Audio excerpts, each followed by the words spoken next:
So guys ఇక్కడ మీకు ఒక కథ చెప్తాను నేను. ఒక ఇంజినీర్ అద్భుతమైన కథ అన్నమాట. ప్రతి ఒక్కరు నేను చెప్పేది వినండి. లేకపోతే డిస్క్రిప్షన్‌లో లింక్ పెడతాను. దాన్ని చూసుకొనైనా మీరు చదువుకోవాలంటే చదువుకోవచ్చు.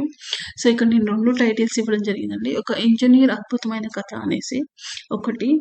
ఇంకొకటేమో 30 నిమిషాల పనికి దాదాపు $20, $20,000, $30,000 బిల్లేశారంట. అసలెట్లా అనేది ఈ కథ అన్నమాట.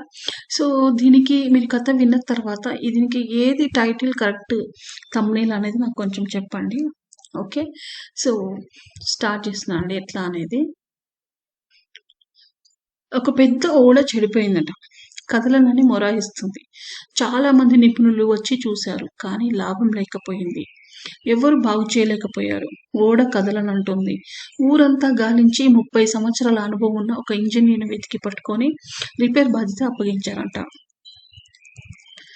అతను ఓడను పైనుంచి కింద వరకు చాలా జాగ్రత్తగా పరిశీలించాడు. అంతా చూశాక ఇంజినీర్ తన బ్యాగ్ తెరిచి చిన్న సుత్తిని బయటికి తీశాడంట. ఇంజినీర్ దగ్గర ఒక భాగం మీద మెల్లగా కొట్టాడంట.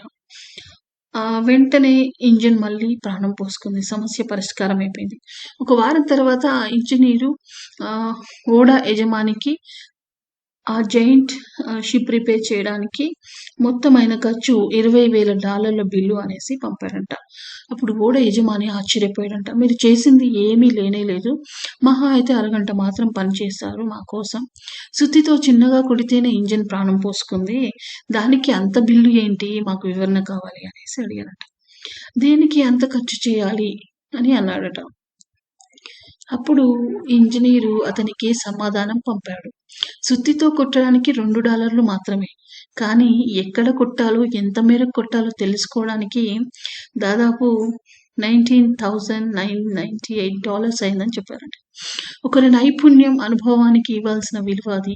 ఎందుకంటే ఎంతో ప్రయత్నం, మరెంతో పట్టుదల కృషి ఫలితంగానే అనుభవం వస్తుంది. నేను మీ పనిని 30 నిమిషాల్లో పూర్తి చేసిన మాట వాస్తవమే. కానీ 30 నిమిషాల్లో ఆ పనిని ఎలా చేయాలో నేర్చుకోవడానికి నేను 20 సంవత్సరాల పాటు కష్టపడ్డాను. సో, మీరు నాకు అన్ని సంవత్సరాల అనుభవానికి డబ్బులు ఇవ్వాలి తప్ప నేను పని చేసిన 30 నిమిషాలకు కాదు అని చెప్పారంట. సో గైస్ ఈ కథ విన్న తర్వాత మీకేమనిపించింది? ఏ టైటిల్ సూట్ అనిపించింది? కొంచెం ప్లీజ్ డూ కామెంట్ అండి. ఓకే. మీకు వినాలనిపిస్తే వినండి. లేదంటే ఇక్కడొచ్చి చదువుకోండి. Thank you. మరిన్ని ఇలాంటి కథల కోసం follow me and subscribe. Thank you so much.